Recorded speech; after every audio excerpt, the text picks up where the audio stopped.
All right, October's men's national team roster just dropped, and MLS owner admits there's a long way to go for the league, and we get to know some soccer in Memphis, Tennessee. That and much more on Friday's edition of Morning Kickaround.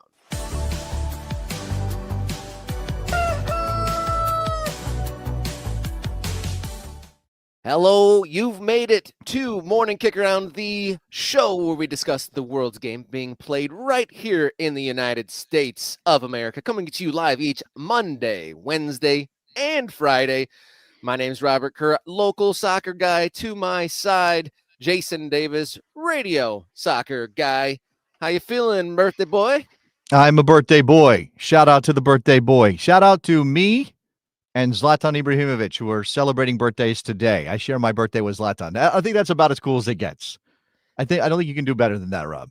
Yeah, I actually forgot. I was actually going to prank you and say hats off to one of the most important American soccer figures. Happy birthday, Zlatan. But I decided to be kind and give you the floor first. I would have taken that. That would have been a funny joke. I was trying to craft something over on Blue Sky that was like that, like happy birthday to a guy who is the best at what he does, and also Zlatan Ibrahimovic. Like that was gonna be what I was gonna say. But it felt a little too ego-y for me, even for your guy over here who has been probably accused of being a little too self-centered sometimes. I'm reminded of the Snoop Dogg quote. He got some award and he's like, I want to thank me. Me. I want to thank me for doing all that. Yeah. I will say thank you for the birthday present to Mark, who became a member on the channel, an MK Ultra. And we add more Ultras. That's like a birthday present to me. But if you just subscribe to the channel, that's also a birthday present to me. Soccer Night in Detroit, 5 months. Thank you very much to Chris for being an Ultra and getting in here and being excited about USL 2 talk, which is coming. Thank you very much to Pablo, who has said good morning. Happy Union Win the Shield Eve to all who celebrate. We will talk about that, I imagine, very shortly. I also got a happy birthday from Pablo, and good morning from Parker. Some more other happy birthdays in there. Thank you very much. Soccer Night in Detroit, absolutely. Member for 5 months. Thank you for the birthday wishes. Mike Thomas, everybody else. Thank you so much. Let's not make it about me and my birthday. Let's make it about the soccer that we got to talk about today, Rob. Yeah, on today's show, we're going to talk national team stuff, NISA controversies, our Fab Four of the weekend, getting to know the soccer district of Memphis, Tennessee, and then an MLS owner making some spicy comments about the state of the league. Before we get rolling, subscribe if you haven't. Become a member if you are able to do so. And if none of the above, tell your friends, family, and acquaintances about your favorite show, Morning Kickaround. Kickaround on social media, morningkickaround@gmail.com to holler at you fellas in the black shirts. And also, don't forget, Morning Kickaround is a podcast, so look for Morning Kickaround on your favorite podcast platform. You ready for the show? Let's do it. Let's go. So let's kick Friday's long balls here on Morning Kickaround.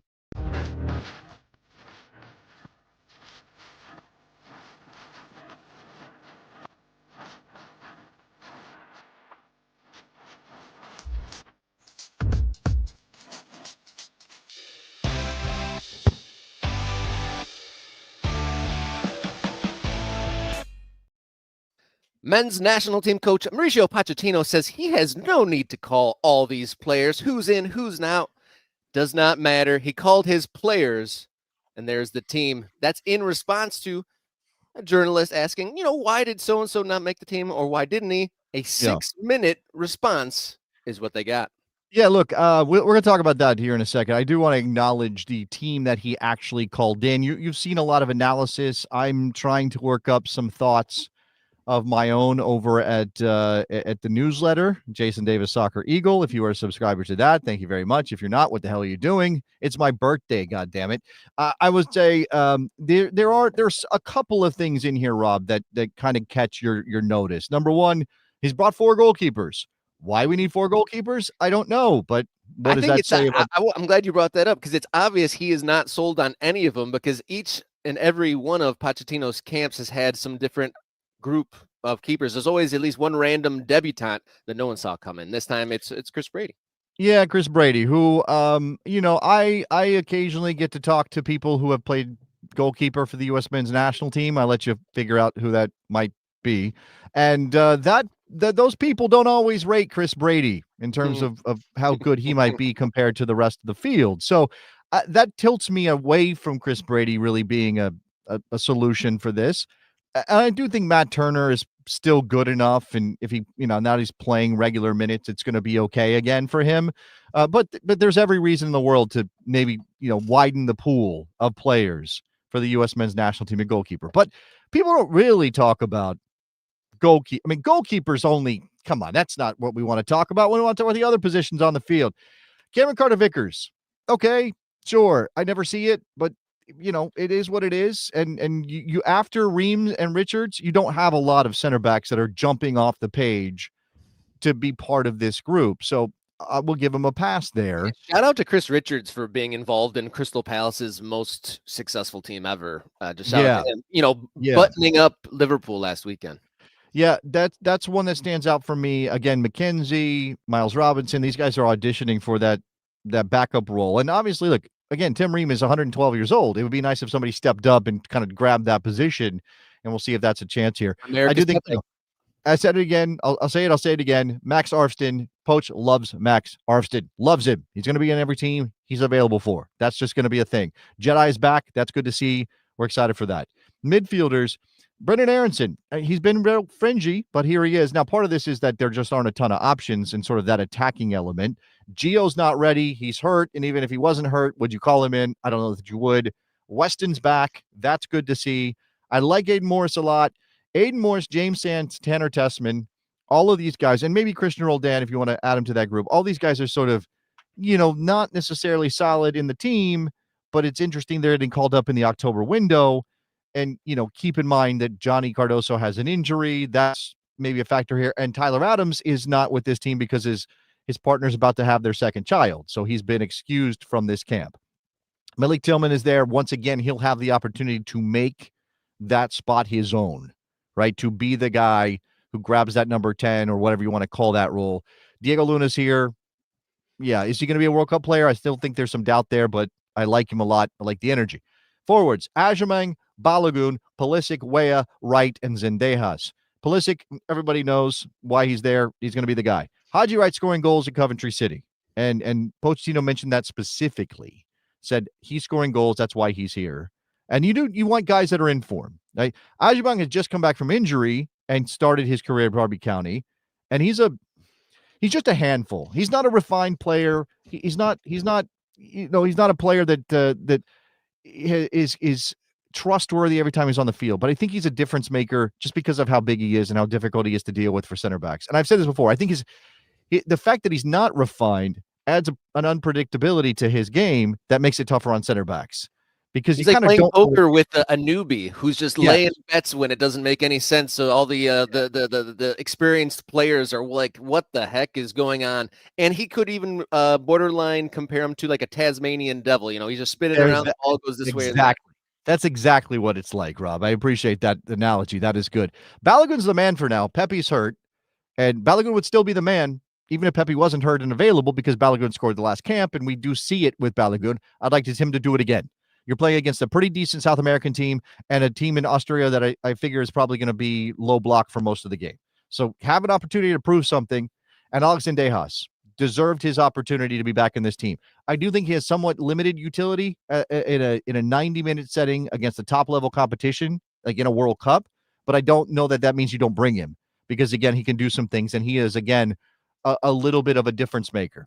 No Jack McGlynn. That was a player that seemed like Poach was kind of leaning into, but that's an absence here. I don't know, Rob, you have any other thoughts on the group itself? I'm glad to see that Aiden Morris is back in because I thought that he's been really, really solid. He was one of the best players for Columbus previous to his move to Middlesbrough. He's done well at Middlesbrough, so I'm glad he's back in the group.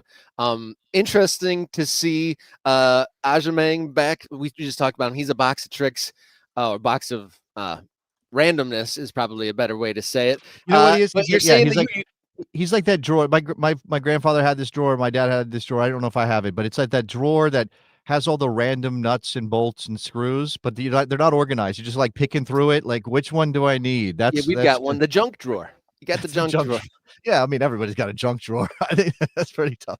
Oh, that's right. Jack McGlynn got injured. My apologies. That's why he's not here. I forgot about an injury for Jack McGlynn. So maybe he would be here. It's interesting that Haji Wright's goals for Coventry were noted, but one Josh Sargent, also one of the leading scorers in the championship, not called in. So interesting to see how that's rated. That could maybe be an athleticism thing. Maybe there's some more speed there that he wants, or just because he's had such a dry spell.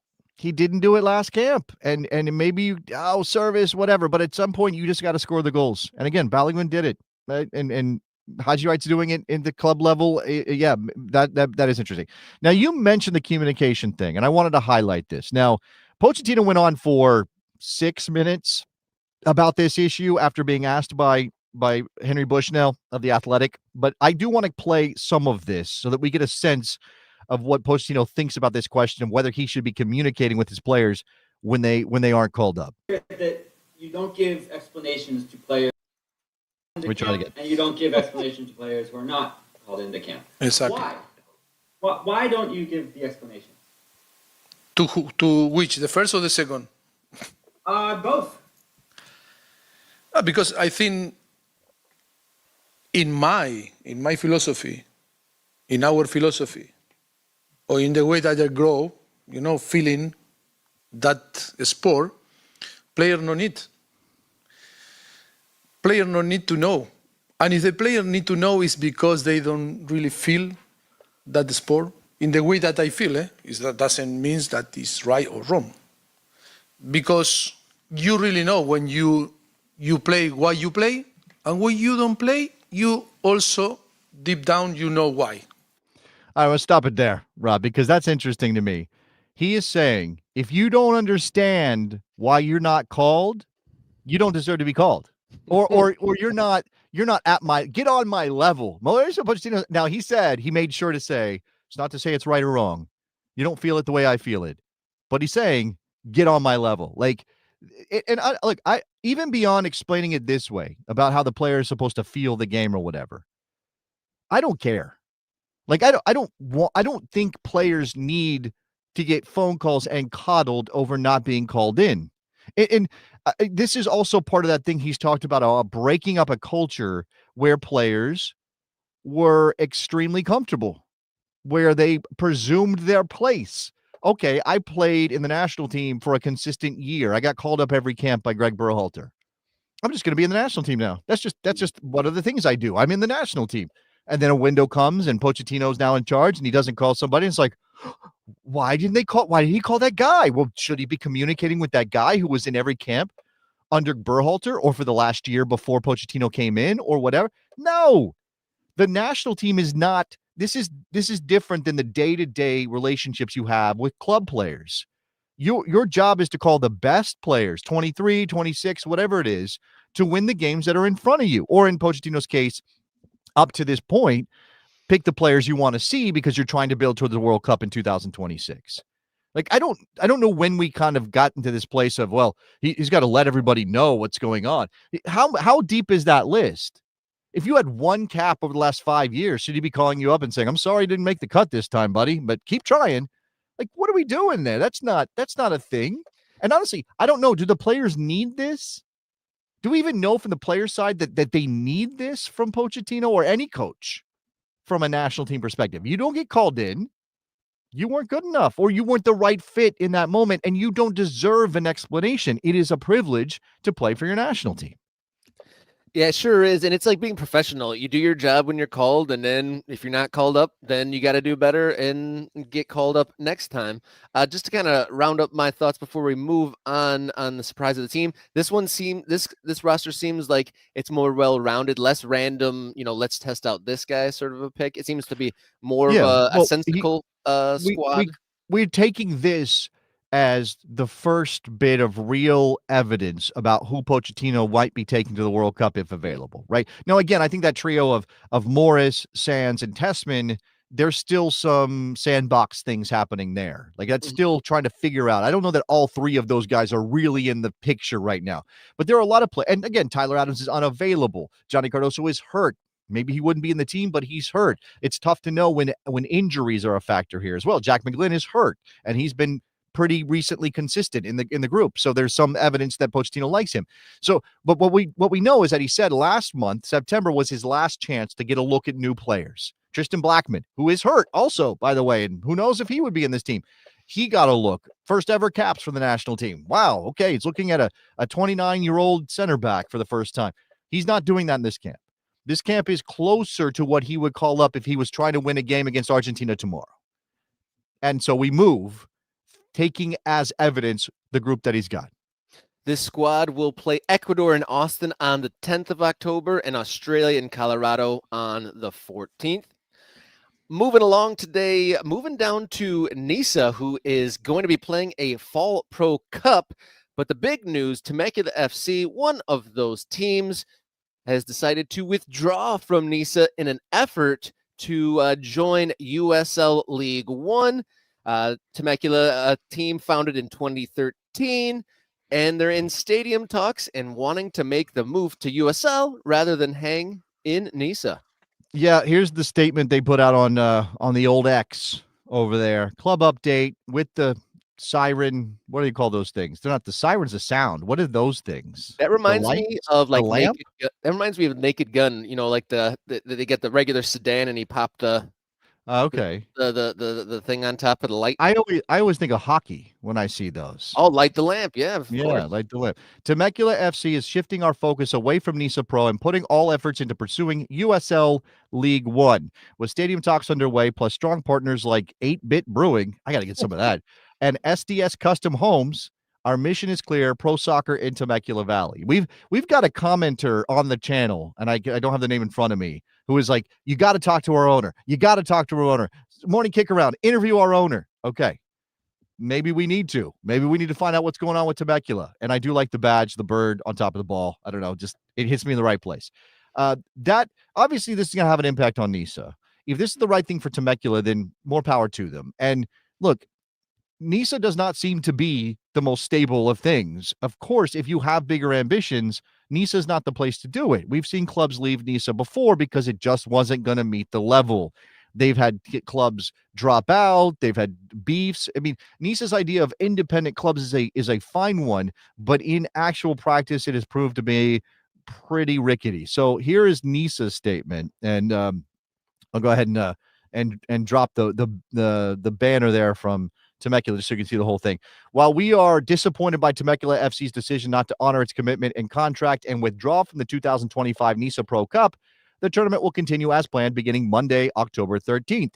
Final teams and groups will be announced during the 2025 Nisa Pro Cup live draw on Friday, October 3rd. That's today. We wish Temecula well as it completes the Nisa Nation Southwest region season. All right, what you take out of this, number one, is it says contract in there. So I don't know if that's going to lead to some legal action or whatever, but clearly Nisa is saying Temecula had a contract and they're breaking it, and that's not cool.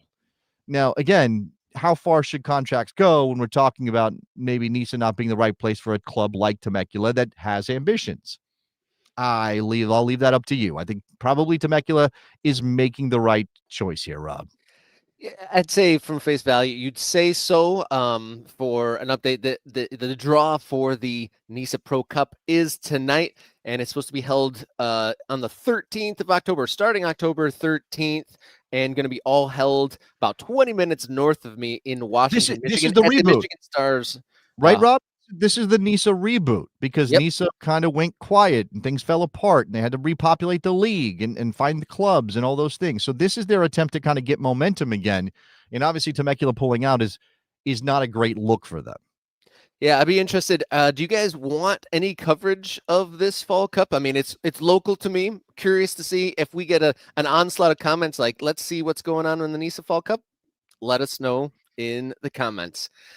Friday, Fab Four games, the games of the weekend that you might carve up some time in your very busy and tightly scheduled weekend. Which are the best games in North American soccer this weekend? We usually start with Jason, me, producer Jenny, and then chat. So chat, what games are you looking forward to this weekend? Or what games do you think are big that other people might, check out this weekend? Jason, lead us off.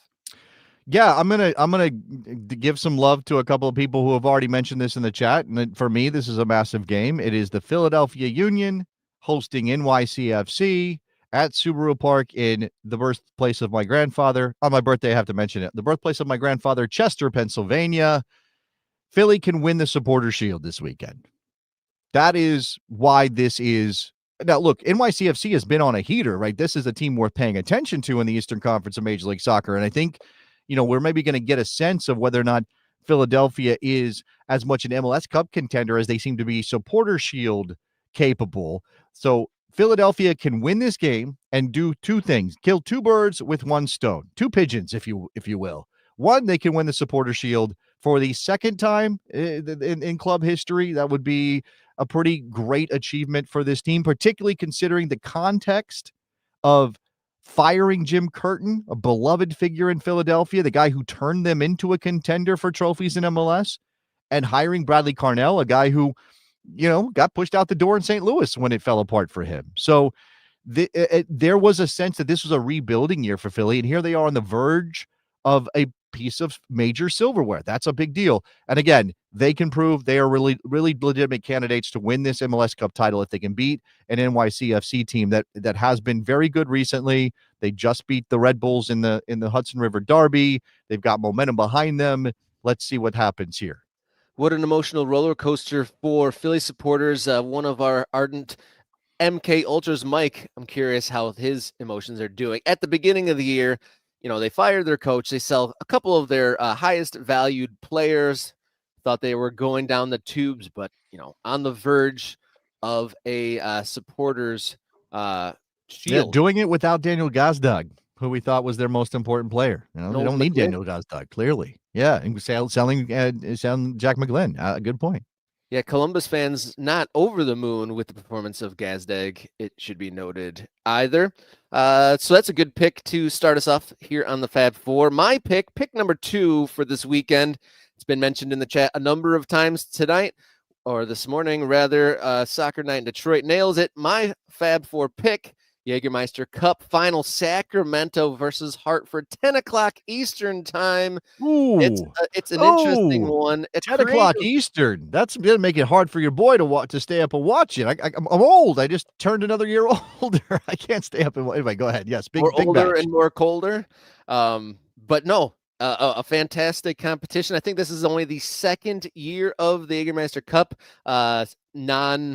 Sponsors, I think they're calling it the USL Cup, but kind of an interleague cup within the USL system, has provided USL 1 teams with more games. I'm gonna let Mike come in here and shame me. He's right. Sacramento is where I was born. This is my birthday. We're celebrating my birthday. I was born in Sacramento, California. I absolutely should be making time for this and rooting for Sacramento Republic, right? I'm sorry, Hartford, but I got to root for Sacramento Republic. That's where I was born. Now, Jenny's saying it's at 8 o'clock. Well, we're gonna figure out the timing on this, but go ahead, Rob.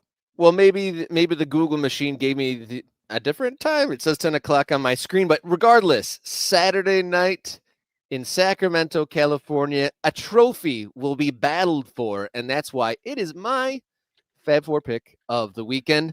Now, as we are wont to do on Fridays, for the third pick, we're going to bring in producer Jenny. Good morning, Jenny. What is your Fab Four pick this week? Good morning. I am going with a playoff 6-pointer in the National Women's Soccer League, the North Carolina Courage against Racing Louisville. That's at 7:30 on Saturday. You can watch it on the Ion TV network or Tubi. Big matchup here. Racing Louisville and North Carolina Courage, both kind of clinging to playoff hopes right now. Louisville has it on 29 points in 8th place, with North Carolina just 1 point back at 28. So you got a couple of teams that are honestly a little bit disappointing in terms of expectations, particularly when it comes to North Carolina, a team with a lot of history here, trying to salvage their playoff hopes with just a few games left in the NWSL season. So check that one out. 7:30 Saturday on Ion TV. There you go. I do think that you're right, Rob, that the Jägermeister Cup is a 10 p.m. Eastern time kickoff. So yeah, I think we've confirmed that. But yes, that's a big NWSL game. All right, what we got from the chat? Who's got a pick here beyond the Jägermeister Cup? I think it's a clearer pick than most weekends because a lot of folks, suggesting the Philly game, suggesting the USL Cup final. But I think maybe the U20 World Cup match might sneak Now, in that's there. interesting. Now, we did not block out any time to talk about what happened yesterday in Chile, but the United States men's national team U20s beat France 3-0, a game I was watching while I was on the air doing radio with Eric Ronaldo. It was tough to multitask, but I was interested. The U.S. put 3 in pretty late. It was 0-0 for a long time in that game, but the U.S. was the better team. They deserved the win. Now, it's worth pointing out that while there might be some U20 Americans who weren't available for various reasons, club release, and they're in their senior teams and they're contributors, France's best U20 players are not in their U20 team at the World Cup. They're playing for teams like PSG. Like that's where their best U20 players are. But it's still an achievement. France is a factory when it comes to talent. And so for the United States to beat them and be better than them on the day is certainly something. Now, it's also worth pointing out, and I don't want to be a downer here, it is my birthday after all. But I checked, and if the U.S. wins the group and finishes top the table or top the group in Group D down there in the U20 World Cup, they will get the second place team out of a group that has Argentina and Italy in it. So their round of 16 matchup is not going to be a simple one. They're not going to get a third place team. They're going to get either Argentina or Italy, and it's looking like it might be Italy that they get, with Argentina leading the group right now. Although those two teams still have to play in the third group stage match. Yeah, you can't play scared, though. I mean, if you're entering into the World Cup, you got to be prepared to play some of the best teams in the world. But it is insane, the depth of talent for France. Like, you can field this really, really good team, and there's players playing for PSG and Champions League games that are in the underage group. That's just unreal. And then how good are those players to be playing for, the European champions at the under 20 level? That's just unreal. So the Fab Four for the first weekend in October 2025. Philly versus New York, Supporters Shield clincher on the line. Pick 2, Sacramento versus Hartford with Jaeger Cup, the USL Cup on the line. Big 6-pointer in NWSL, North Carolina Courage versus Racing Louisville, and the U20 national team taking on South Africa. Thank you, chat, for getting in the mix. A lot of Jason Davis connections in those games. Yeah, it's like the universe is all coming together for me on my birthday. I think I'm enjoying this. Not I don't know. I'm enjoying this. Yeah, we got Sacramento, we got all this stuff. It's great. Pat Chester, Pennsylvania. yourself on the back there, Jason. Yeah. The universe. I just need I just need people to subscribe to the channel. Maybe a couple of more members sign up, and it'll be the best birthday ever. Yeah. With that in mind, thank you to all of our new members recently. We've got quite a few in the next couple of weeks, but the most recent, Mark Pivratsky, thank you for joining the MK Ultras this week, and look forward to seeing your intro in the MK Discord server, which has been absolutely blowing up. One of our segments later is from a link put into the morning Discord, morning Kickaround Discord server. That is a mouthful if you can spit that out.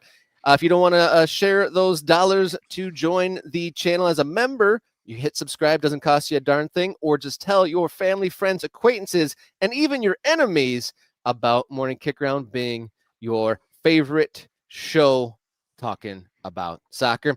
Kickaround is our handle on all the social medias out there, so connect to us out there. morningkickaround@gmail.com is the way to get a hold of us in a longer form setting.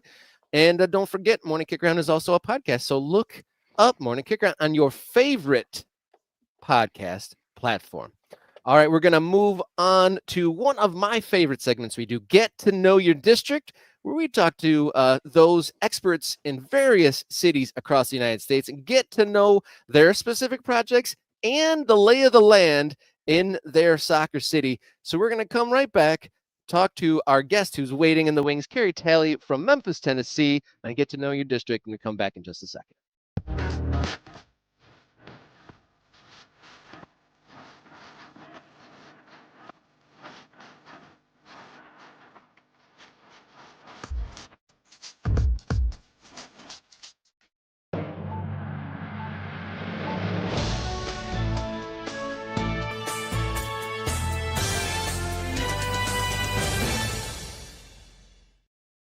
This is Get to Know Your District here on Morning Kickaround, where we get to know all the soccer cities across the United States. Today, Memphis, Tennessee, and our expert joining us here in the middle, career MLS defender, Memphis native, bringing soccer back to his hometown with Memphis FC, set to play in the USL 2 in 2026.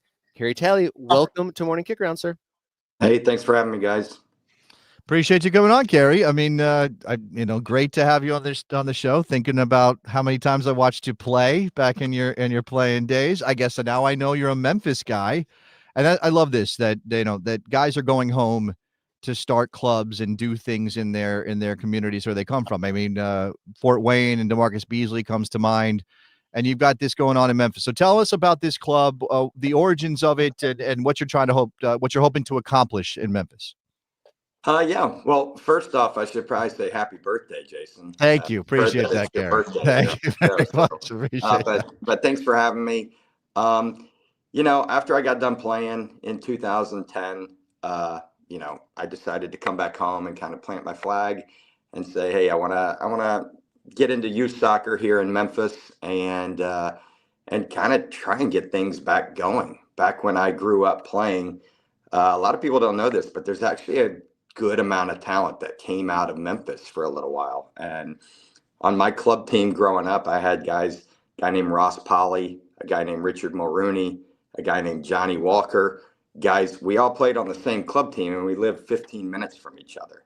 There was another guy that's name was Tony Kuhn, who played in the MLS for about 4 or 5 years. He was the leading scorer in NCAA Division I.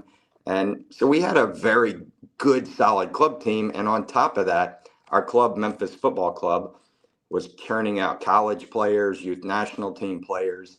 And so it had kind of gone away for a little while. And so I've been in youth soccer for a little while here in Memphis. I've been coaching. I help with a club here locally. And my father, he started a facility called the Mike Rose Soccer Complex in Memphis. And so my family, we've managed that for the past 25, 28 years going on now. And when Memphis 901 left the USL championship team, it kind of left a bit of a gap in the Memphis soccer community. There was a lot of good energy around Memphis 901 for a while. And then, really to no fault of their own, they left town because a stadium didn't come through for them. But, I want to find a way to really bridge the gap for those youth players here in Memphis to get more attention to maybe going to college or that pre-path professional, USL 2. And my son, Max Talley, he had the privilege to play as an academy player with Memphis 901 and when they were in town, and he reaped the benefits of he went to the University of Virginia for 2 years, and now he's at Wofford. And so a lot of good things can come out of this if you expose kids to maybe something different. And we'd love to see this continue to grow from USL 2 and maybe go a little bit higher as we go along. But there's been a lot of really positive energy in the city that has come from this announcement. I've thrown up the logo, the badge that we've all seen. Very cool. Lion.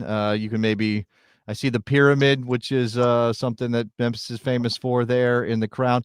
But Carey, this is a question from one of our members, Chris. He's saying, why USL 2 over, say, NPSL or UPSL? And I mean, I can leave that to you, but I would imagine you mentioned like maybe going up or becoming pro is part of this. USL 2 might be a better fit for that reason.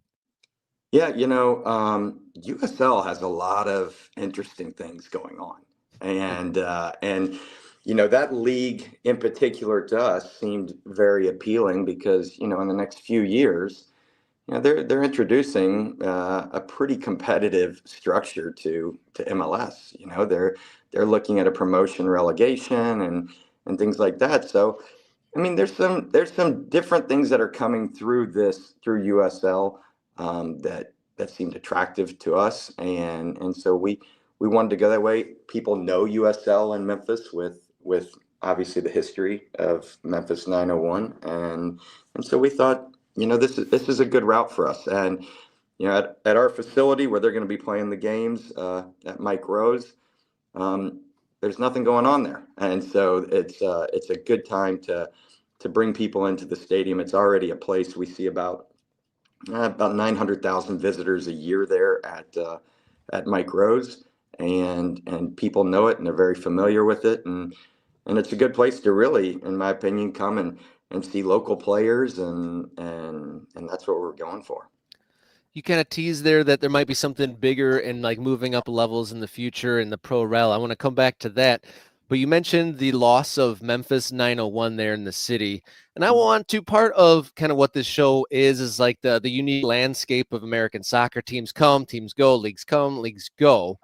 But you on the ground, being embedded in the soccer scene in Memphis, can you describe, like, was it a shock? What was the process of like losing your pro team like from someone that's there on the ground there? Yeah, I think given the excitement that we've really had around our announcement, people, they enjoyed that team. There was a lot of, it was a popular thing to do. COVID hit, and that caused a little bit of problems for 901 and people getting downtown and getting to the games. And then it struggled a little bit, just, I guess. I mean, look, people were still going to the games and all that, but when 901 was trying to find a stadium there in Memphis, it just didn't work out with them in the city. And so it was for them, hey, that's going to be ultimately something very big for your club, and they weren't able to get it at the time when they were looking to funding, and unfortunately they had to make that decision, and at least that's what was put out there, and we get it, or I get it. And so they made the decision to move on, but at the end of the day, there's a lot of people, I think, that were just in shock because they enjoyed it, and so I think that's where, with us putting this back in, it's going to give folks around the city in the summertime to do some things, like I said, at a familiar place.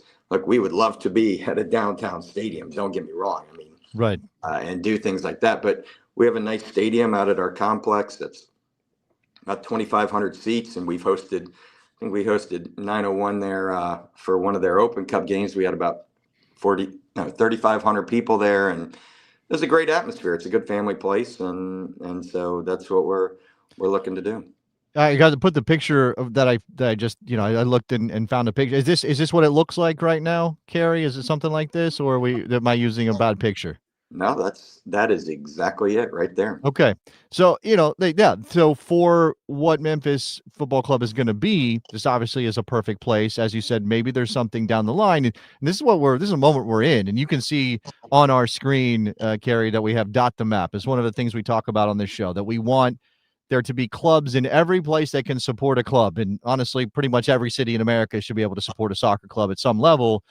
And so everybody is sort of anxious to see growth. And we talk a lot about, okay, what's the right level for a given town, or obviously investment's part of this. My apologies for messing up the pictures there.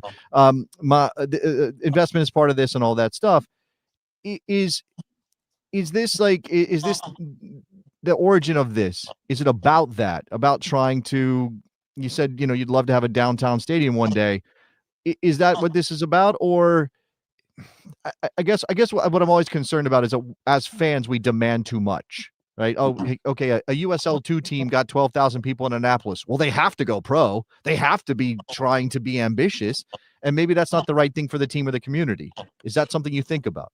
Yeah, look, ambition, I think, for us is to simply, like I said, bridge the gap right now. That's what we're looking for, to bridge the gap over the next 5 years for really our youth and local players. We want to give them an environment where they can come in, like I said, and train throughout the summer, and then potentially go on to further things. Right now, that facility that we're at, it's a perfect thing for this group. And I work in the youth soccer community, and I know the players that have left Memphis to go on to schools. I know the players that are local in the area, and we have great players from multiple clubs that are around, academy youth kids that we would want to bring in and give opportunities to. And so I guess in terms of our ambition, that's really it. Okay. And so because it was given to local players when 901 was there. They had a special setup with their stadium and kind of had to do a shared thing with the baseball team downtown. But this is perfect for the location that it is. It's right off the highway. Tons of people are going there every night during the week as it is, and we want to have some place that come summertime, when it's downtime, when there's nothing really going on in the city, sports-wise, to be an option. So, Do you think that obviously one of the biggest, sporting entities is University of Memphis there, I imagine. Is there any sort of connections there that you might try to forge? Sure. Richard Mulrooney, former teammate of mine, both club soccer, and then we played together at FC Dallas and played together in the youth national teams, and we were in multiple full national team camps together. He's the head coach at Memphis, University of Memphis. So sure, we're talking. We talked to him. We talked to their assistant coach, a guy named Tony McManus, who had a run in MLS, but also in I think it was the USL or the A League then. But he was a very good soccer player coming out of Memphis as well, and had a nice college career on top of that. And so we've definitely forged relationships with them. And there's not a ton of universities Division I in our region of the country. Right. Yeah. It's how it is. But that doesn't mean that Division II, Division III, NAIA, junior colleges, there aren't good kids that are in these programs that just, hey, maybe need to be exposed to the potential of something bigger. Yeah, I mean, obviously that's great, and I can hear from you, a soccer guy, that this is a soccer project. I mean, this is something to give kids an opportunity to play. We've got a lot of people in the chat, throwing out a bunch of stuff. This one from Chris, I guess you've got probably some distances you have to travel to play games with the way that soccer is in that part of the country. You mentioned the lack of sort of Division I soccer programs. That doesn't necessarily directly correlate, but is there an issue with sort of just kind of populating this region a little bit more, and you guys can maybe be a leader in that?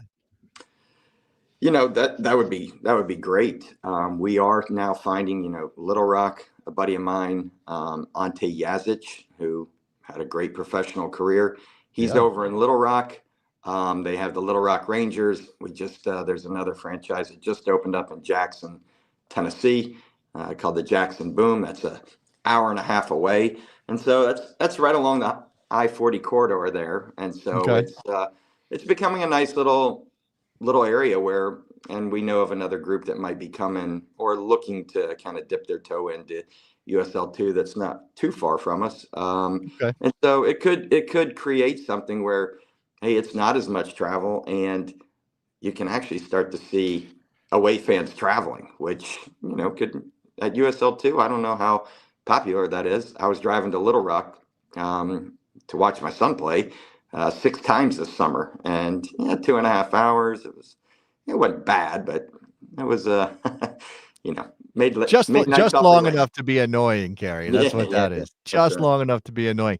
Another thing that kind of gets it was interesting, actually, now that I think about it, to see the reaction in Memphis. And we're not Memphis people, so when we hear about the club, we are interacting with it through soccer people putting it up on message boards and things, but also like usually a link to local media who's reporting on Memphis getting a new soccer team. And yes, the memory of 901 is there. And we kind of commented on some of these headlines reading Memphis to get new pro soccer team, and then it says USL 2, and like, well, that's not really what USL 2 is. That speaks to something, though, of sort of like the educational process for the community, the people that aren't kind of sort of baked into what soccer is in this country. And as much as you're the soccer guy and this is a soccer project, you make a badge hoping people like it. You put your stuff on gear hoping people will buy it. You obviously want to sell tickets. You have to market the team. And when we talk to people like Michael Hitchcock, that's a major part of this. So what kind of steps are you guys going to take in that regard? And how sort of ambitious do you want to be in terms of marketing the team as something not just for Memphis people to pay attention to, but for people to kind of be attracted to, the way we see some of these lower division clubs, Vermont Green and things like that? Yeah, sure. There's definitely some educational process that'll have to take place in this, and it may take a little bit of time, but from now until we start to play at the end of May, early June, when the season starts, we have a chance to tell our story and tell our story. And Michael Hitchcock is a guru. That guy is he's lights out smart. He's got multiple clubs, and he's been great for us because hey, he takes my phone call anytime, which is wonderful, just to bounce some things off of him. And also, we've talked to Fred Mathis up in Annapolis. They're pulling 13,000 people for a USL 2 game, and they make it exciting. It's exciting. It's something for the community to come out and be a part of and see, and just really try and rally around. And that's what we want to do. But that's kind of, this is good for me because I've been a Memphis guy my whole life. Anybody that ever knew me, they know that I'm from Memphis. Because I was always so proud. Hey, I'm from Memphis. I grew up in Memphis, and all the guys that I had mentioned earlier in the show, it's the same way. Everybody knows you're from Memphis because it's like we're kind of fighters. We're gonna be out there. We're gonna be a chip on our shoulder to say like, hey, we can do this, or I can do this, and so that's what we're gonna set out to do. Is just, hey, we want to go and put a product out there, and obviously the product will need to speak to the people as well. But we're going to be looking at a lot of local kids because, like I've always said, like, why not Memphis? Like, why not? And we've got players in the area, local kids that are coming up. We've got local kids that have left. We've got people, that live in the area that can play. And we want to try and put something together to compete. And look, aspirations in USL 2 of getting to be like, Annapolis or, whoever you can think of that is just up there at the top. And yes, we want to be there, but ultimately the object is, hey, we want to put a good product out there, but with a big emphasis on Memphis. Well, Carey Talley, president and co-founder of Memphis FC, thank you so much for spending time with us, telling us about your new team and helping us dot the map. Memphis, Tennessee, now on the Morning Kickaround map, getting viewers from overseas. I bet you didn't think we'd have people from Singapore tuning in to hear about your club. So thank you so much for joining us here on Morning Kickaround, sir. Hey, thanks, guys. Have a good one. Thank you, Carey. As we wrap up this segment, thank you for everyone joining into the live comments. Great interaction there. Thank you to our guests as well. If you're watching this, haven't hit subscribe, do so now. Not a member, just $3.99 a month. Gets you all sorts of perks, including early access to videos, bonus content, and the Morning Kickaround Discord server, which has been absolutely lights out. A little bit of the programming of the show coming crowdsourcing from the Morning Kickaround Discord server, including our next segment talking about ownership and the long way to go for MLS becoming a viable TV product. That is the big question coming up next on Morning Kickaround.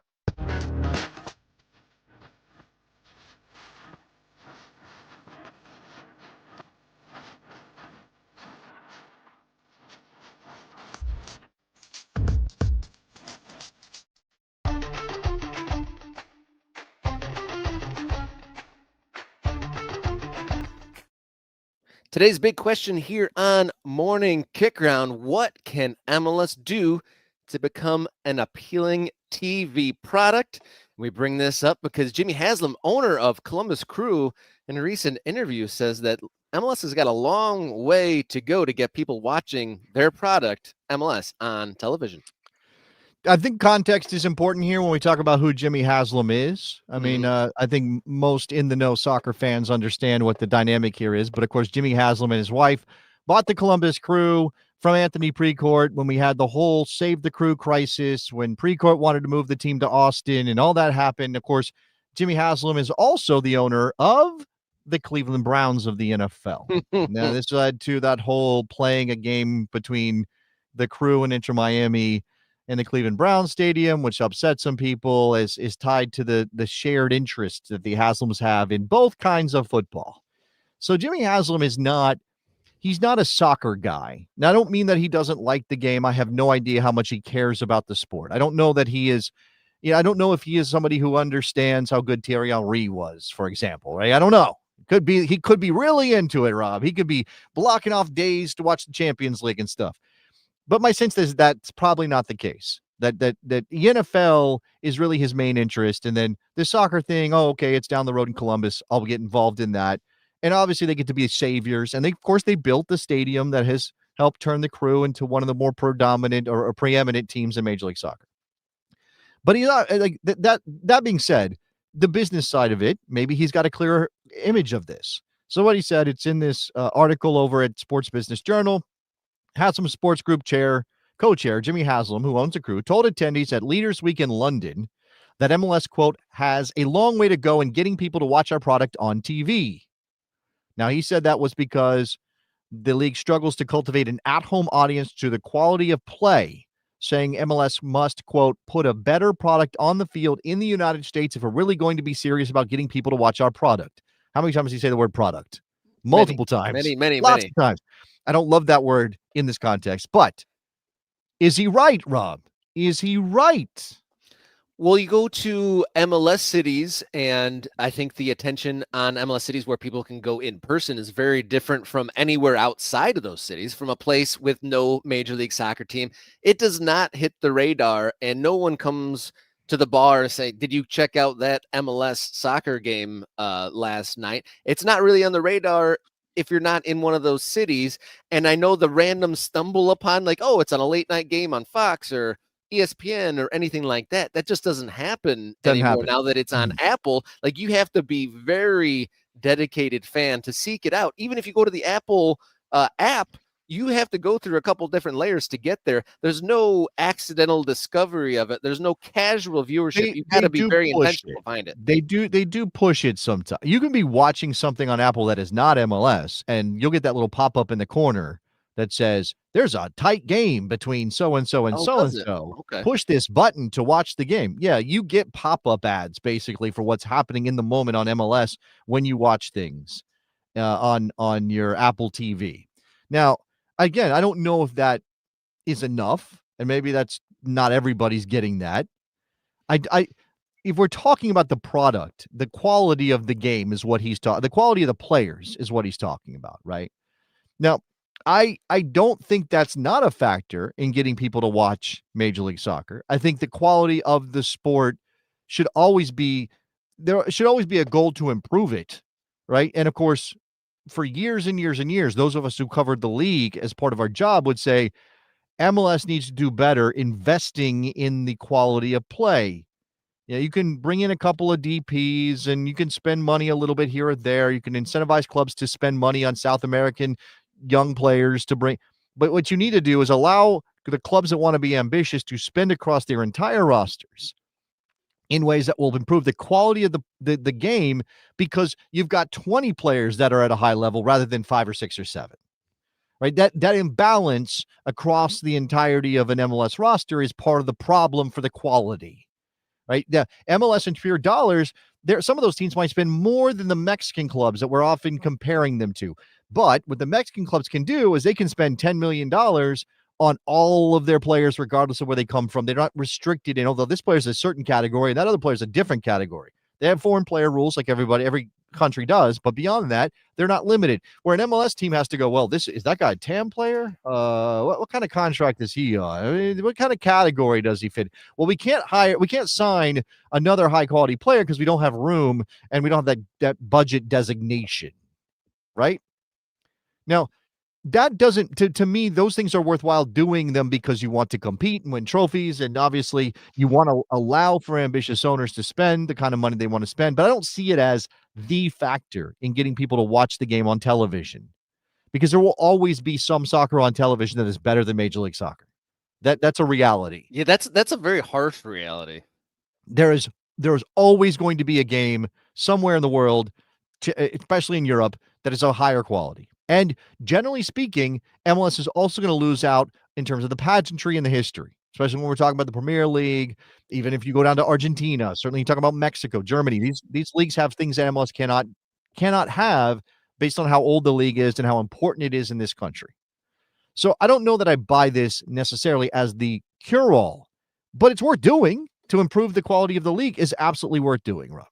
Yeah, I mean, you want to see some sort of ambition coming out, just like we may not agree with everything that USL is doing, but they're pushing the envelope and trying to expand, change the status quo that has been. From this article with covering this interview with Jimmy Haslam in the Sports Business Journal, there's another quote that I thought was pretty interesting, talking about MLS needing to evolve, and they asked him the question about promotion relegation. He says, do we ever get there? I'm not sure. We're going to have to change some things up. I don't know whether MLS is 10th or 12th, but it's not amongst the world's top leagues. And if we want it to go, I'll make up a number to 5 or 6. We're going to have to do something different. Could promotion relegation be a possibility? It could. And wow, what a tease there at the end of that quote. I think that he's not the first MLS owner or the first MLS figure to say maybe pro-rel could be a thing without actually committing to anything. And remember, he's one guy among 30 owners right now. So he has one vote, or his soccer officer who goes to the meetings, they have one vote as a club. So I don't know that this really means anything, but that's what the chat is talking about. You know, the part of the reason that MLS suffers isn't necessarily the quality of the soccer. I think the quality of soccer of Major League Soccer is actually pretty damn good when you compare it to a lot of things you can find. Is it better than the Premier League? No. Is it better than the Champions League? Of course not. It's depending on the clubs and the matchups you're talking about. But is it better than a lot of the soccer that's out there? Yeah. But people turn their nose up at it. Number one, because it's American, which, okay, whatever. You know, that bothers me, but I kind of get it. But number two, again, because it feels like a lot of those games in a 34-game regular season with 30 teams don't matter for much, right? We're right now, you know, you get down to the end of the season, Rob, and you kind of get into this place of like generating excitement for this circumstance that maybe isn't commensurate with what actually is going on when you look at the table. We congratulate the Chicago Fire on making the MLS Cup playoffs. We did that because they beat Inter Miami at Soldier Field and they made the playoffs, and they're in 8th place. They're in 8th place, 8th right or 9th, now? yeah. And the best they can probably do is something like 6th or 7th if you look at the math. So we're saying here, congratulations to a 6th place team. You bait it over mediocrity. What are we talking about there? Now, I'm not one who says get rid of playoffs. I like the playoffs. I'm a playoffs guy. But 9 teams is too many teams to put in the playoffs. You are justifying being mediocre by saying, hey, as long as you get into 7th place. And remember, last year, the New York Red Bulls made an MLS Cup final. Last year, Atlanta United knocked off the top team in the league in the first round proper of the playoffs. Those things, well, look, Inter Miami should have done better, and I don't blame, you know, it's not like I'm saying like Atlanta United shouldn't have had that opportunity. I am saying they shouldn't have had that opportunity. I definitely put blame in that situation on Inter Miami. I don't absolve them because 9 teams made the playoffs. But we should not be doing this, right? We should not be doing a season where it takes a long time, all the way down to the last couple of weeks before you're like, the games really matter now. Like the game should feel bigger when they're happening in June and July and August.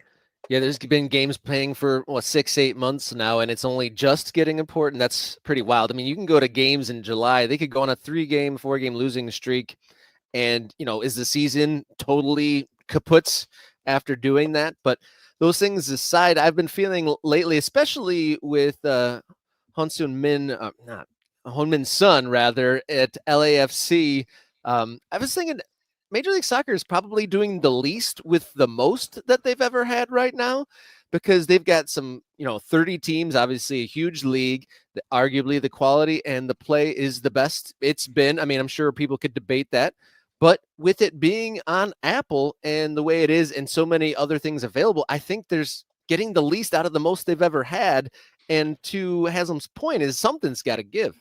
Well, I don't know that. How do you measure that, Rob? Like, Doing I'm the not least with saying the most? Yeah. How do you measure that? Well, I mean, the 30 teams, obviously, there's the most games they've ever had. So there's a capacity there. They're not necessarily a capacity, a volume there, a quantity there that they've ever had. But there's also, there's more DP level players than I think there's ever been. The mid-level players Well, okay, are better than they've ever okay. been. I would argue, but okay. And again, this is not to let the league off the hook. There are things that should be happening to make the league better, and I think they do shoot themselves in the foot more often than not. But from an attendance perspective, MLS is doing fine. Yeah. Could it be better in some cases? Of course, but bad teams are going to struggle to draw. So that's always going to be a fact of life. I mean, we live in this world where we judge MLS by the standards of the Premier League, where teams at the bottom of the table are putting 20,000 in their stadium or 25,000 in their stadium every week, because that's what you do on a Saturday. Because when you live in Brighton or Bournemouth or whatever, it's part of your life to go, right? The NFL, and there are teams that don't do well. I know there are empty seats in some places. Here in DC for years, the Washington football team couldn't draw a full house. But it's a giant stadium. But NFL stadiums, even for poor teams, are filled every weekend. Why? Because the people care about the team that deeply. So those are the connections really here that are going to push MLS forward. Now, are they doing enough to forge those connections? Absolutely, that's a question we should ask. We should be asking them, hey, are you doing enough to make the games feel important so that people who are not necessarily already in your bubble are paying attention to care about this? But I definitely think that MLS is maybe not always, and maybe not in every market, as you pointed out, but in most places that it has chosen to put its teams, it is always going to come up against that problem of being a second or third thought in a sporting context. So again, how do you overcome that without just always being subculture? And if you're always subculture, then the most important, the people who care about you most are going to the games. And when they're not able to go to a game, maybe they're watching at home, but that's a small TV audience. To come all the way back to what Jimmy Haslam was saying, how do you make the product matter more on television to a national audience? I don't know the answer to that, because I don't know if the world is still in a place where that is possible, the way, say, the NFL has figured out how to do that. Yeah, football, NFL, and college-wise, that's ingrained into people. Even people who have no interest in athletics know reasonably what's going on to a degree. And there's traditions that are baked into those communities or families and otherwise. And like you said, it's subculture. So the niche people, the people that are interested, care about it, but it doesn't have that cultural spread. Here's a measure, right? So Simply Dope has just said the Carolina Panthers sell out because of who they're playing, right? Because they're not getting, and there are certainly, again, individual circumstances in certain cities in the NFL where the hometown team's not driving the attendance, right? Whether they're too new or whatever. Okay, so Simply Dope's got a good point there. But here's a measure of it. How many people, so if an NFL team is bad, people might not want to go to the games, and that team might not sell out, right? That's a thing that can happen. But there are thousands upon thousands of people in that given town who are angry that the team is not bad, and that's why they're not going. It's not maybe they're not actively protesting the team or boycotting the team, but effectively that's what they're doing, right? They're saying with their lack of attendance or lack of interest of going to the games that they're upset about the way the team is playing. And they will call sports talk radio, and they will go on message boards, and they will put it out on X how angry they are about the way the team is playing and being run. Does that happen in MLS? I think it does in certain big pockets. numbers. In big numbers, in the kind of numbers the NFL gets, people, when the team is bad in the NFL, people are angry about it, and there's a noise level that comes with that. When MLS teams are bad, aren't they just kind of like off the radar in most places? Isn't it just kind of like, whatever? Now, there's always a small hardcore group of fans who care very much. I'm not saying there's not. I'm not saying nobody cares, but the city doesn't care. It doesn't bother the city that the MLS team is bad. And that's something MLS has yet to figure out how to get to. And again, can they do it in the traditional way, which is maybe spend more money on the product? As Jimmy, I don't know the answer to those questions. And I think you're talking about the noise level. I also think that the fragmentation of social media has prevented any sort of, overwhelming noise to come from it. Like what platform would you go right now if you want to check in on the latest MLS drama? And look, the fracturing of our attention, the fact that we no longer have a sort of even local monoculture around our sports teams, right? The reason that the NFL is still central to so many of these cities is because it existed for so long and became that before we got to a place where everybody can go off and follow their own interest, right? There's an awareness thing that is missing for MLS that they may never get because they exist in a world where you don't have to pay attention.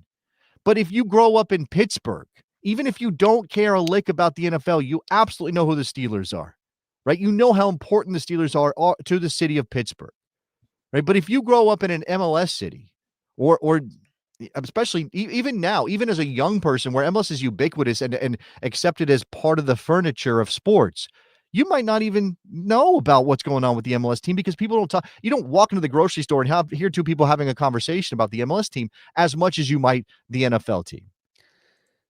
This next thing might cause us to go long, but what do you think about Chris's comment here? He's saying that these MLS clubs aren't representing the cities where they play.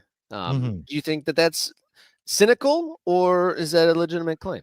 I mean, look, I think soccer has a different feeling, in part because in this country it has to operate on a lower level, right? The biggest soccer stadium we have, the actual soccer stadium, not an NFL stadium that an MLS team plays in, but the actual biggest soccer stadium in the country is 30,000 in Nashville, right? So we were talking about a different level of buy-in from soccer fans. MLS teams aren't saying, well, if we're not getting 70,000, right? Okay.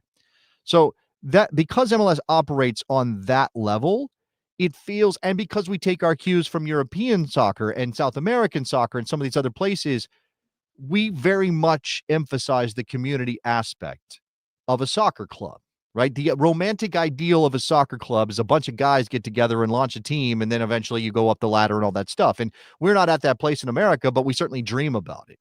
And so what you want is a team that represents, I mean, I don't know that it's always ideal, Rob, but how much do we talk about these football grounds that are in the neighborhood, right? And right next door, there's some lady sweeping her porch or whatever and making a meat pie. And then she can hear the crowd when they cheer the goal for the local team, right? We romanticize that stuff. And so we think about soccer as needing to fit that void. And as American soccer fans, not all of us, but many of us want that. So when a team does do what Chris is talking about and decides to play outside of the market they claim to represent, and sometimes that is circumstance, right? Sometimes it's just, where can you build a stadium? Like, where can you get your roots in the ground? I don't know, man. That one's a tough one for me because we don't have, in other American sports, we don't really have that sense that it's necessary the same way. You can be a little dislocated and still represent the town that's on the back of your shirt or whatever, in a way that you can't do in other sports. I don't know. I mean, I haven't had a chance to read it, but I know there's a story out there on The Guardian right now about West Ham losing its identity because it left their stadium. Where did West Ham play? The Bowling Ground. Which was actually a way bigger stadium. That's like a 50,000 stadium. They left the Bowling Ground to go play in the Olympic Stadium because they thought that was going to level them up as a club. And what has happened is they've lost their identity. So I sympathize with that. I just don't know if we have the same sort of foundational stuff around soccer that kind of makes it that important of a story. Andy's comment earlier was talking about give it a century, and who knows, both culturally and just like development wise, maybe it does, just take 100 years of doing the thing of playing the soccers to get to that point. Maybe that urban sprawl stadium gets surrounded and becomes part of a neighborhood, and that is part of my parents lived down the street from the Coventry Stadium. They had that embedded in their lives, just like in Hamtramck with Detroit City FC. That is in a neighborhood, and people really like that stuff. You have like the old lady sweeping their porch, and then people peeking over the wall to get a free game.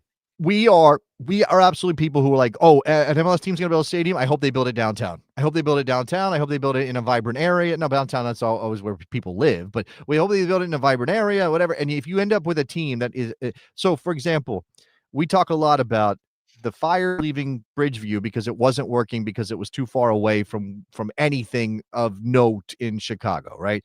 We talk about how the Rapids play in Commerce City, and that is sort of out from Denver, and it's not. And now there's a new team. The NWSL team is going to come into Denver and capture attention. People are like, oh, maybe a USL team could go into Denver because the Rapids aren't maximizing that market. We talk about Dallas a lot because they play 30 miles north of the city, and we've got this new team going into the Cotton Bowl and all those things.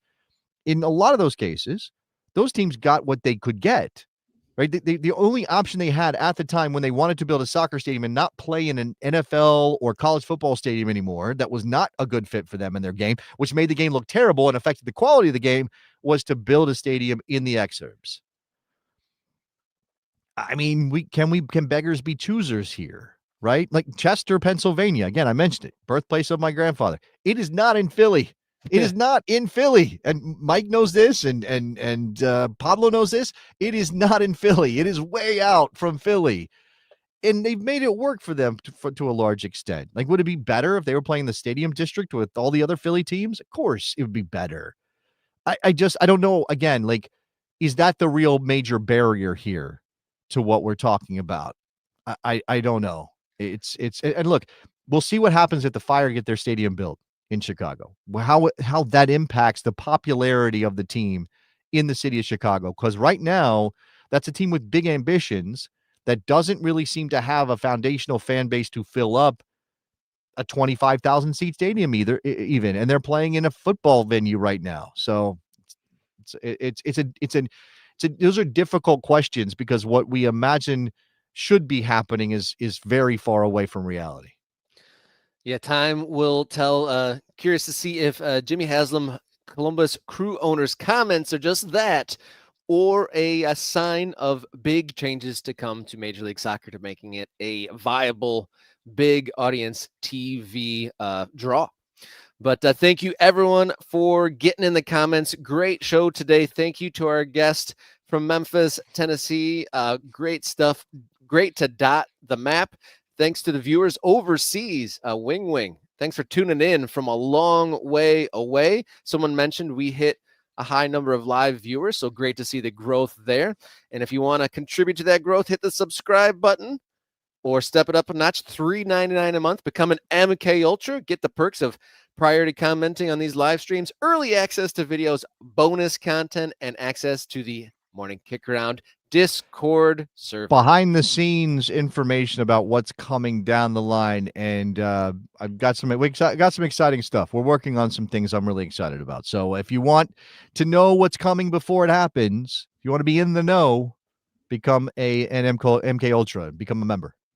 All right, guys, lots of soccer over the weekend, and we'll try to touch on all of it when we come back for our live episode on Monday morning. And until then, everybody, enjoy your soccer.